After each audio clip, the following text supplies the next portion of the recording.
बहुत ही हर्ष और उल्लास का विषय है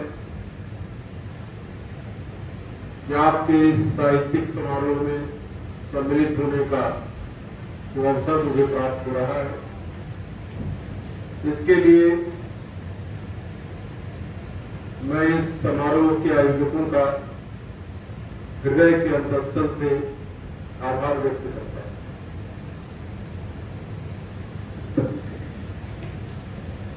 जीवन क्या है और क्या होना चाहिए, व्यक्ति और समष्टि का जो पारस्परिक अंतर संबंध है वो क्या है और उसको क्या होना चाहिए, और स्वयं व्यक्ति और समष्टि क्या है और उसको क्या होना चाहिए, यह केवल साहित्य का ही विषय नहीं है। ये सारे प्राकृतिक और सामाजिक विज्ञानों का भी, उनके भी अध्ययन का, अध्यापन का यह विषय वस्तु।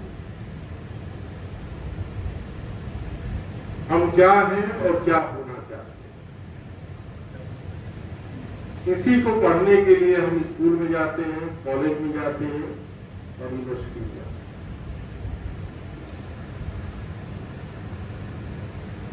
आप शुरू में देखें, जो हमारे वैदिक काल का ऋषि था, वो अपने परिवेश के प्रति, अपने चारों तरफ जो फैला हुआ विराट जगत था, जो पेड़ थे, जो पहाड़ थे, जो नदी थी, जो समुद्र था, जो जीव जंतु थे, उनके प्रति एक बड़े आश्चर्य, बड़े कौतुक और बड़े विस्मय के भाव से भरा हुआ। आप कभी वेद को पढ़ेंगे तो उसमें इस तरह की अभिव्यक्तियां आपको तमाम जगहों पर दिखाई पड़ेगी, जब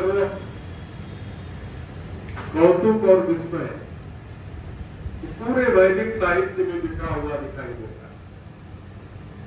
तो उन्होंने जितने प्राकृतिक देवता थे, चाहे सूर्य हो, चाहे चंद्र हो, चाहे अग्नि हो, चाहे वरुण हो, यम हो, सबकी पूजा करनी प्रारंभ करें। धीरे धीरे उनको ये समझ में आया कि सबके पीछे एक ही महाशक्ति है जो संपूर्ण ब्रह्मांड का, संपूर्ण सृष्टि का संचालन कर रही है। तो जिसको आजकल हम लोग पुरुष सूक्त कहते हैं, जिससे भगवान विष्णु का आजकल अर्चन होता है, वो पुरुष सूक्त जो है वो यही है कि भाई उसके सहस्त्र सिर है, सहस्त्र पाद है, लेकिन अंततः जो महाशक्ति है वो एक ही। फिर जीवन है तो वो समस्याएं भी लाता है। समस्याएं जब लाता है तो पलायन की प्रवृत्ति भी आती है।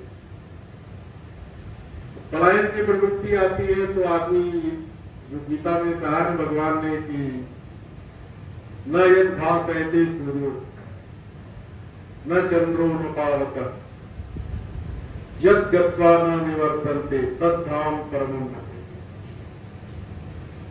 तो वो हमारा धाम है जहां सूर्य नहीं, चंद्र नहीं, अग्नि नहीं, और जहां जाने पर फिर वापस नहीं लौटना, इस दुख से, विषाद से, समस्याओं से भरे हुए जगत। आप लोगों ने सरहप्पा का नाम सुना होगा, जो हमारे अपभ्रंश के बड़े अच्छे कवि थे। जय घट पवन न संचर रवि शशि नाहि प्रवेश, तहि घट चित विश्राम कर सरह कहित प्रवेश। सरह का उपदेश है कि उस घट में जाके चित्त विश्राम करे जहां मन, पवन, सूर्य, चंद्र किसी का भी प्रवेश है।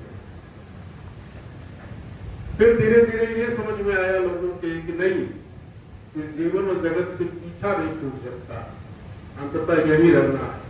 कहते हैं कि जीना यहाँ, मरना यहाँ, उसके बिना जाना कहाँ। तो उन्होंने फिर रास्ते ढूंढे। वेद में आपको समाजवाद भी मिल जाएगा, ऋग्वेद में समाजवाद मिल जाएगा कि तो कहते हैं कि जिसने चारों दिशाओं से अपने साथ धन इकट्ठा कर रखा है, दिव्य बिजलियां बन के उसके ऊपर टूट पड़ो और उसकी सारी संपत्ति जो है समाज में वितरित कर दो। तो संग्रह की प्रवृत्ति स्टार्ट हो गई थी, प्रारंभ हो गई थी, तो उसके खिलाफ ये जो प्रारंभिक आक्रोश था उसकी अभिव्यक्ति की निर्देश में हुई। यस्य विश्वानि हस्तयो पंच क्षितिनाम वसु निष्पास वैश्य यो अस्मत् दिव्य वा अस्मत्, ये ऋग्वेद की ऋचा।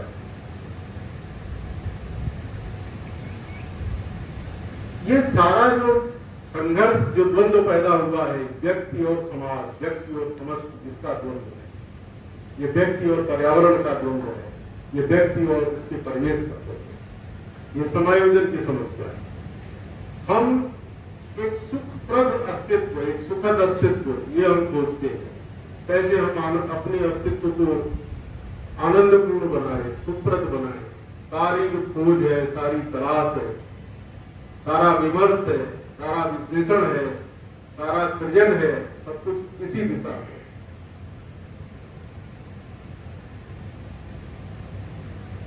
इसके बाद आप आएंगे तो जो पूरा वेद का साहित्य है, उपनिषद काल का है, फिर आपके बहुत सारे नीति ग्रंथ आए। नीति ग्रंथ भी वही है। गीता जो है वो एक तरह से नीति ग्रंथ ही है। उसमें विदुर नीति और बहुत सारी कामंडक नीति और दुनिया भर की नीतियां महाभारत में समाहित और सन्निहित है। जीवन को कैसे जिया जाए, मूल प्रश्न यही है, जिससे हम भी सुखी रहे और सामने वाला भी सुखी रहे।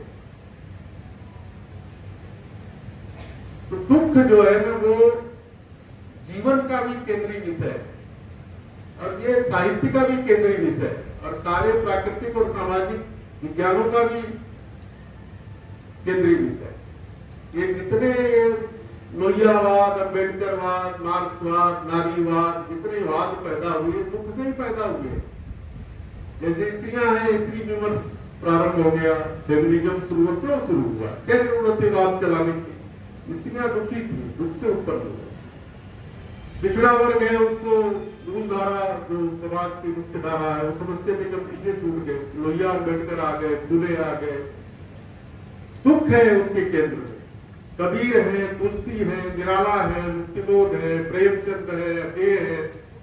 सारा जो केंद्र है ना वो दुख है, वहीं से चीजें उत्पन्न हुई। और अब जैसे भक्ति आंदोलन है, मैं भक्ति आंदोलन को समाजवादी आंदोलन मानता। हालांकि उन्होंने समाधान जो दिया उसे जरूरी नहीं कि हर व्यक्ति सहमत हो। समाधान उनका बहुत ही जनरलाइज था, बड़ा सामान्यकृत समाधान था। पाई ने कही गति पति पावन राम भज सुन सठ मना, गणिका अजामिल व्याध गीत गजादि फल तारे घना, आवीर जवन की रात कस उपजाति यति अगरूप ले, यही नाम मुबारक तेजी पावन हो ही राम नमामि।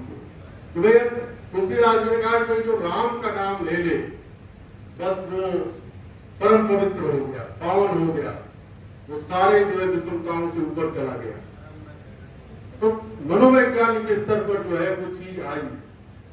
भारतीय समाज में जो विषमता थी, जो छुआछूत थी, जो अस्पृश्यता थी, जो भेदभाव था, जो जाति मूलक संरचनाएं थी, उनकी जकड़न को तोड़ने का जो बहुत बड़ा काम था वो भक्ति आंदोलन ने किया। और उसका कारण क्या था? उसके केंद्र में भी दुख है। भक्ति आंदोलन के दो सबसे बड़े कवि थे, कबीरदास और तुलसीदास। एक निर्गुण, एक सगुण। कबीर तो बेचारे श्रमजीवी थे, मजदूर थे, सवारा थे, वो तो अपना जो है बुराई करके पेट पालते थे, तो उनके जीवन में तो दुख हो गई होगा। लेकिन तुलसीदास जी कोई मटके मठाधीश नहीं थे, कोई पंडित जी नहीं थे जो महामंडलेश्वर हो शंकराचार्य। उनका जीवन भी कैसा था?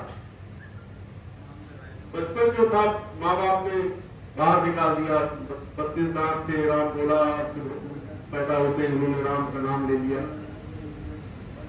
बचपन का उनके जो विवरण आता है कि द्वारे ते ललाट बिललाट द्वार द्वार भी, जानत हो चार फल चार ही चरक। कि जो चार चना है उस चने को मैं चार पुरुषार्थ गर्भ का मोक्ष मानता था।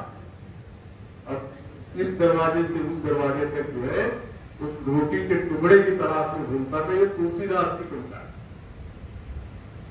अब तुलसी ने एक जगह कहा है, और जिसको मुझे लगता है कि मैं सारा पढ़ा लिखा भूल जाऊं, अगर ये 2 लाइन मुझे याद रहेगी तो मेरे अंदर की मनुष्यता जिंदा रहेगी।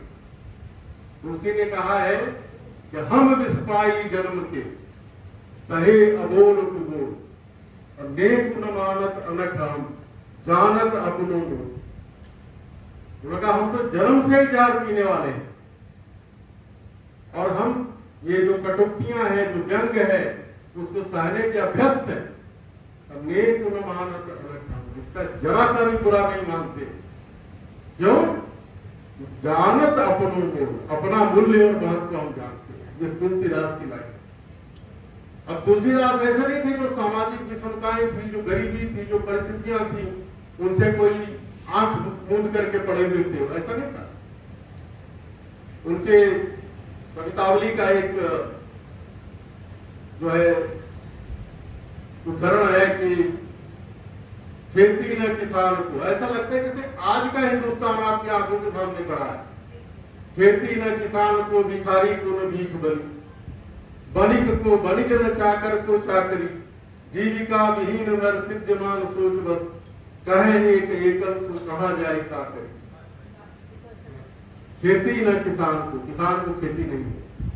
खेती न किसान को, भिखारी को न भीख बनी, भिखारी को भीख नहीं मिलती है ना। खेती न किसान को, भिखारी को न भीख बनी, बनिक को बनिज, बनिए को वाणिज्य नहीं है, बनिक को बनिज न चाकर को चाकरी, नौकर को नौकरी नहीं मिलती। और जीविका विहीन नर सिद्धमान सोच बस, कहेंगे कि एकम सो कहा जाए चाकरी। कहां जाए और क्या करें, याद का हिंदुस्तान है। ये तुलसीदास ने कहा था उस जमाने में। तो तुलसीदास को ऐसे नहीं था कोठरी में बैठ करके, कुटिया में या पहाड़ की कंदरा में बैठ के बस माला जपते रहते थे। समाज का जो सुख था, जो दुख था, जो हिसाब था, उससे जुड़े हुए आदमी थे। और आज उनको लेकर के बहुत सारी बकवास चलती है, ब्राह्मणवादी और पता नहीं क्या क्या उनको कहा जाता है। तुलसी ने कहा है कि आप अपने ते अधिक जिनके सीताराम, तिनके पग की पा नहीं तुलसी तन को चाह। अब जो अपने से बढ़ करके जो सीताराम को मानते हैं, उनके पग की पा नहीं, उनके जो पग का जो जूता है, तुलसी तन को चाह, तुलसी के तन के चमड़े से उनके पैर का जूता बन सकता है। ये तुलसीदास, ये तुलसीदास। और वो उनके लिए सिया राम कौन थे? सिया राम मैं सब जग जानी, करो प्रणाम दूर चुप पानी। कोई सीताराम जी वो नहीं जो अवध के मंदिर में बैठे हुए हैं या हमारे पुष्कर के घाट में कोई मंदिर में बैठे हुए, वो सीताराम नहीं है। सीताराम यही है जो हमारे इर्द गिर्द है। हमारा भगवान कोई सातवें आसमान के ऊपर नहीं रहता था। हमारा भगवान हमारे अंदर है, हमारे परिवार में है, हमारे माता पिता में है, हमारी पत्नी बच्चों में है, हमारे पड़ोसी में है, हमारे रिश्तेदारों में है, हमारे मित्रों में है, सगे संबंधियों में है, और पूरे समाज में। कोई सीताराम, उसी सीताराम के लिए उन्होंने कहा कि जो है तिनके पग की पा नहीं तुलसी तन को चाह, जिनका जीवन लोक हित के लिए समर्पित, जिनका जीवन लोक हित के लिए समर्पित है, उनके पग की जो पनही है वो तुलसी के तल के चमड़े से बन सकती है। यह समर्पण की पराकाष्ठा है, जन कल्याण की प्रतिबद्धता की पराकाष्ठा है। तुलसी को नए सिरे से समझने की, उनका मूल्यांकन करने की, उनको विश्लेषित करने की आवश्यकता है। कबीर तो क्रांतिकारियों के प्रिय कवि है, इससे ज्यादा नहीं बोलूंगा। कबीर तो कॉमरेड है, तो कबीर तो कोई बात ही नहीं है।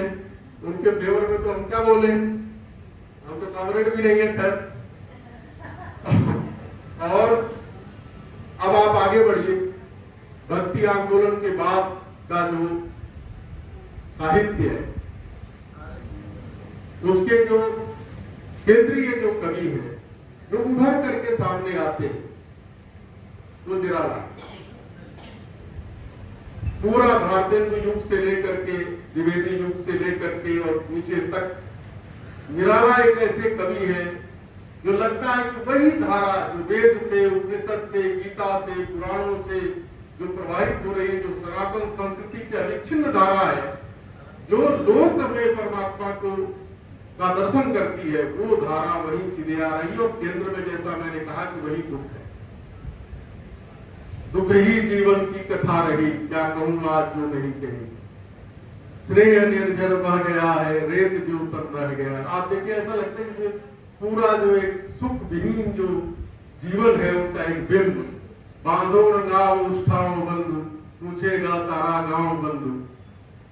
मतलब एक एक लाइन ऐसी है कि आदमी जो है ना वो उस दुख के सागर में डूब जाता है। आप उसको महसूस भी नहीं कर सकते। आप और आपकी जो अनुभूति है वो एक में एक हो जाती है। इतना ज्यादा विषाद तो हमें तब कई बार लगता है कि जो विषाद का भाव है, जो दुख का भाव है, क्योंकि तो दूसरे का दुख भी वही अनुभव कर सकता है जो खुद दुखी रहा हो। वो कहते हैं क्या, जाके पाँव न फटी दिवाई, सोता जाने पीर पर आई। तो दुख से गुजरना ये बहुत जरूरी है, बहुत आवश्यक। बाद में आप आगे बढ़िए, तब भी जो है और फिर दुख क्या देता है? निसंगता का भाव, एक तटस्थता का भाव। मतलब दुख को आदमी झेल रहा है लेकिन दुखी नहीं हो रहा है, तटस्थ भाव हो जाता है, साक्षी भाव हो जाता है। अभी आज सवेरे मैं आज सोच रहा था कि बोलूंगा क्या, तो हमने कहा कि एक आध शेर में याद करता हूं कहीं किसी स्थिति में हो। तो एक कवि आजिज है हमारे पटना के, बहुत बड़े कवि हैं, शायर है। मैंने फेसबुक पर भी पोस्ट कर दिया आने के पहले। उन्होंने कहा कि दिन एक सितम रात करो हो, दिन एक सितम रात करो हो, क्या दोस्त हो दुश्मन को भी तुम माफ करो हो। दामन पे कोई छींक न खंजर पे कोई दाग, तुम कत्ल करो हो कि करामात करो। तो ये जो तटस्थता का भाव है, जो निसंगता का भाव है, जो दुख को बिना दुखी हुए जो झेलने का भाव है, मुझे लगता है कि साहित्य का सृजन वही व्यक्ति कर सकता है जो इस भाव भूमि से कभी न कभी गुजरा हो। आप लोगों ने बड़ी अच्छी अच्छी कविताएं पढ़ी, प्रेम पर, सावन पर, और आपका ये जो है दूसरा क्या था, दोस्ती मित्रता पर। अब प्रेम ये एक अद्भुत सी चीज है। अब प्रेम में भी कहते हैं, कभी किसी कवियत्री ने पढ़ा कि साहब हम राधा नहीं पार्वती बनना चाहते हैं, तो राधा का अपना महत्व है, रुक्मिणी का अपना महत्व है, सीता का अपना महत्व है, पार्वती का अपना महत्व है। संयोग से भी कविता उत्पन्न होती है, वियोग से भी कविता उत्पन्न होती है। लेकिन पता नहीं साहित्य की विडंबना है, ये वियोग से कुछ ज्यादा बड़ी कविता उत्पन्न होती है। संयोग जो है वो, क्योंकि संयोग में क्या होता है, प्रेम का समाहार हो जाता है, मंजिल प्राप्त हो जाती है। तो ये जो अप्राप्त प्रेम है उससे ज्यादा बड़ी कविता उत्पन्न होती है, बड़ा साहित्य उत्पन्न होता है। शरद चंद्र चट्टोपाध्याय थे, तो उनका पूरा साहित्य देखिए तो वो, या पूरा जीवन ही देखिए तो वो जीवन भर प्रेम तलाशते रहे। प्रेम मिला नहीं, प्रेम नहीं मिला तो हम लोगों को अच्छा हुआ कि हमें पढ़ने के लिए अच्छी किताबें मिल गई, मिल गया होता तो शायद इतना पसंद नहीं आता। आपके जैसे इनका घनानंद की कविताएं आप लोगों ने जो भक्ति का, मुझे पूरे साहित्य में सबसे ज्यादा पसंद जो मुझे आता है वो भक्ति काल आता है।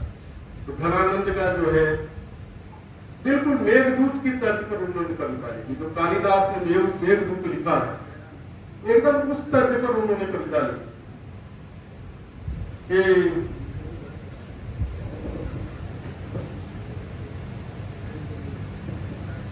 पर कागज देह को धारे चिर, बादल को कह रहे पर कारज दे तुधारे फिरो परजन्य यथारथ वय दरसो निधि नीर सुधा के समान करो सबही विधि सज्जनता सरसो घन आनंद जीवन दायक हो कबू मेरियो पीर ये बरसो कबहू वापिसासी सुजान के आनंद मुंह असुआ नहीं ले बरसो। अर्थ बता देता हूं आप लोगों को। जो बादल को कह रहे हैं, मेघ को कह रहे हैं, तो अच्छे घर में उत्पन्न हुए देवदूत वाली धारणा। और पर्जन्य तुम्हें कहा जाता है, तुम्हारा जन्म ही दूसरों का भला करने के लिए कहा गया। अब तुम जो है, जो सागर का नीर है, उसको अमृत के समान बना करके जनता का पालन पोषण करते हो, भरण पोषण करते हो। लेकिन कभी मेरे भी पीड़ा का अनुभव करो। उनकी प्रेमिका की सुजान, अगेन वही विरह आ जाता है, वियोग आ जाता है। सुजान मिली नहीं उनको। उन्होंने तो सुजान के लिए बादशाह की मुंशीगिरी छोड़ दी, लेकिन जब उसको कहा कि तू मेरे साथ वृंदावन चल, तो उसको दिल्ली की साथ चौकट ज्यादा पसंद थी, तो उसके साथ नहीं गई। तो नहीं गई तो वो जीवन भर सुजान के लिए कविताएं लिखते रहे। तो वो हर कविता में वो सुजान का ही नाम लेते हैं। तो उन्होंने कहा कि कबहू आप विशासी। उस समय तो उन्होंने ये नहीं कहा कि उस विश्वासघाती सुजान के आनंद में बरसने के लिए नहीं कहा। उन्होंने कबहू आप विशासी सुजान, उस विश्वासी सुजान, मतलब मेरा जिसमें विश्वास है कि आज नहीं तो कल आएगी, इसी उम्मीद पर प्यार जिंदा रहता है, प्रेम जिंदा रहता है। ये घनानंद की कविता है। आपका पूरा जो उर्दू का साहित्य है वो प्रेम है। अब प्रेम में भी दो तरह का, एक तो आपका ये इश्क हकीकी और एक इश्क मजाजी। जो आप लोग अजमेर में रहते हैं तो आपको ज्यादा पता होगा सूफी साहित्य के बारे में। एक करवट करके अमृतपाल मागर की किताब है। उस किताब को मैंने लाइब्रेरी में से लेके पढ़ा। उसमें एक शेर मुझे मिला, फिर शेर मैंने याद कर लिया।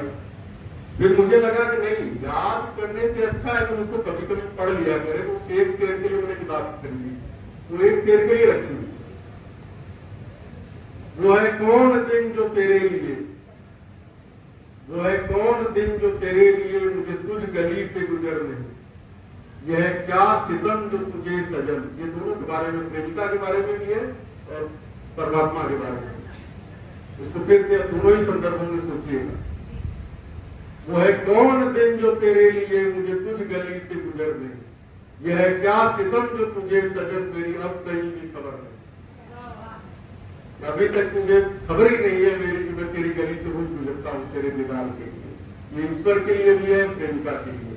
और मुझे लगता है कि जिसके जीवन में प्रेम नहीं है, जो अपने परिवार से, पत्नी से, प्रेमिका से, बच्चों से, पड़ोसी से, यार दोस्तों से, रिश्तेदारों से, सहकर्मियों से, सहयोगियों से प्रेम नहीं कर सकता, तो परमात्मा से कोई प्रेम नहीं कर सकता। तो प्रेम का नितांत अभाव है।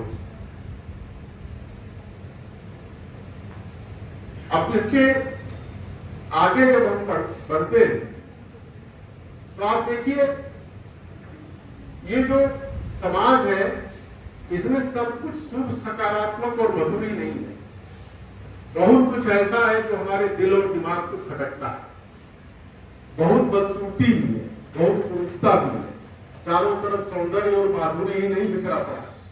बहुत सारी चीजें हैं जो हमारे दिल और दिमाग को आरूढ़ित करती है, हमारे मस्तिष्क को सोचने के लिए विवश करती है।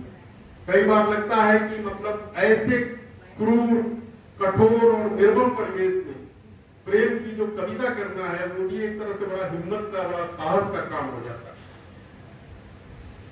तो साहित्य जो है उसको भी नहीं छोड़ता, उसको भी वो एड्रेस करता है उन सारी विषमताओं को। जैसे मैंने कहा ना कि तुलसीदास वो भक्ति साधना में लीन रहते थे, लेकिन जो समाज का सुख और दुख था, जो व्यथा और वेदना थी, जो विषाद था, उससे भी वो भली भांति जुड़े हुए थे। तो उसी तरह से ये पूरा जीवन है, जिसको हम बाद में देखते हैं धूमिल की कविताओं में, मुक्तिबोध की कविताओं में। वो सारा जो है, अकेले की कविताएं ज्यादातर वैयक्तिक दुख के बारे में करती हैं, लेकिन जो समाज का दुख है, समाज का जो पिछड़ा वर्ग है, जो गरीब तबका है, जो उपेक्षित वर्ग है, जो वंचित वर्ग है, उसका जो दुख है, वो भूमिल का, जो अपने मुक्तिबोध का और इस तरह के जो कवि हैं उनकी कविताओं की वो केंद्रीय विषय वस्तु। लेकिन सारे अध्ययन, विश्लेषण, चिंतन और मनन के बाद एक चीज मेरे समझ में आती है, वो ये है कि कोई भी साहित्य हो और कोई भी विचारधारा हो, अगर वो समाज में प्रेम फैलाती है, समरसता फैलाती है, सहयोग की भावना उत्पन्न करती है, एक साथ मिलजुल करके चलने की प्रेरणा देती है, सहयोग की बात करती है, समष्टि के हित की बात करती है, तो वो वरणीय है, वो स्वीकार्य है। और जो भी घृणा की बात करते हैं, एक दूसरे के प्रति नफरत पैदा करने की बात करते हैं, जो समाज को टुकड़ों में बांट कर देखते हैं, जो समाज की दृष्टि को खंडित करना चाहते हैं, चाहे वो जितने ही बड़े लोग हों, मैं नाम नहीं लूंगा, चाहे वो जितने ही बड़े लोग हों, और समाज शास्त्र और राजनीति विज्ञान में उनका चाहे जितना बड़ा महत्व हो, लेकिन अगर उनकी दृष्टि को, उनके चिंतन को, उनके विचार को इस तरह से देखा जा रहा है, इस तरह से लिया जा रहा है, इस तरह से उनका अध्ययन किया जा रहा है, ऐसे विश्लेषण किया जा रहा है कि वो समाज को टुकड़ों टुकड़ों में बांट रहा है, तो मुझे लगता है कि वो विचारधारा त्याग की। हमारा जो वेद का ऋषि था वो भी कहता था, संगच्छध्वं संवदध्वं संगो मनांसि जानता देवा भाग यथा पूर्वे सजाननाम उपासिते। वो कहता था कि भाई हम एक साथ चलें, एक साथ बोलें, एक साथ विचार विमर्श करके निर्णय लें, और जैसा पूर्व में देवताओं का आचरण और व्यवहार होता था, वैसा आचरण और व्यवहार ये हम लोगों का हो। तो समाज में दो तरह के सत्य होते हैं, एक शाश्वत सत्य होता है, एक सामयिक सत्य होता है। अब दोनों को मिला करके ही जीवन चलता है। लेकिन अगर आप देखेंगे, ध्यान से देखेंगे, तो शाश्वत और उस सामयिक में अंतर नहीं होता है। केवल समय, काल, देश और परिस्थिति के हिसाब से उसको पुनर्परिभाषित किया जाता है। सत्य जो है उसका मूल स्वरूप हमेशा एक ही रहता है, उसका जो सामयिक स्वरूप है वो बदलता रहता है। अगर ये ऐसा नहीं होता, अगर ये ऐसा नहीं होता, तो डॉक्टर राम मनोहर लोहिया जैसा आदमी, इतना प्रखर समाजवादी विचारक, वो ये नहीं कहता कि हे भारत माता, हमें शिव का मस्तिष्क दो, हमें कृष्ण का हृदय दो, हमें राम का वचन और कर्म दो, हमें विराट मस्तिष्क के साथ उन्मुक्त हृदय और जीवन की मर्यादा से रचो। तो इसका मतलब यह है कि वो जो हमारे प्राचीनतम और पुरातनतम जो आदर्श है, राम, कृष्ण और शिव, वो आज का जो जटिल परिवेश है, जो कुटिल परिवेश है, उस परिवेश में भी हमारा भली भांति मार्गदर्शन कर सकते हैं। तो बस इन्हीं शब्दों के साथ मुझे बड़ी खुशी हुई। अजमेर में 195 लेके गए, अब मेरे मुंह से 195 निकल गया तो 195 हो जाएंगे। और मुझे लगता है कि साहित्य जो है एक शुरुआत है, जब आदमी अपनी सीमा का अतिक्रमण करता है, अपने दायरे का अतिक्रमण करता है, और उस दायरे से बाहर निकल करके वो जो देश, समाज, मानवता, दूसरों का जो दुख, इनके बारे में जब सोचना प्रारंभ करता है, तो ये मनुष्य की जो चेतना है उसके विस्तार का एक तरह से प्राथमिक बिंदु है। ये पहला कदम है। पहला कदम आप लोगों ने रख दिया है, और दिनकर जी के शब्दों में मेरी शुभकामनाएं हैं कि पहली आहुति है अभी यज्ञ चलने दो, पहली आहुति है अभी यज्ञ चलने दो, दो हवा देश की आग जला जलने दो, जब हृदय हृदय पावक से भर जाएगा, भारत का सारा पाप उतर जाएगा। धन्यवाद। जय हिंद।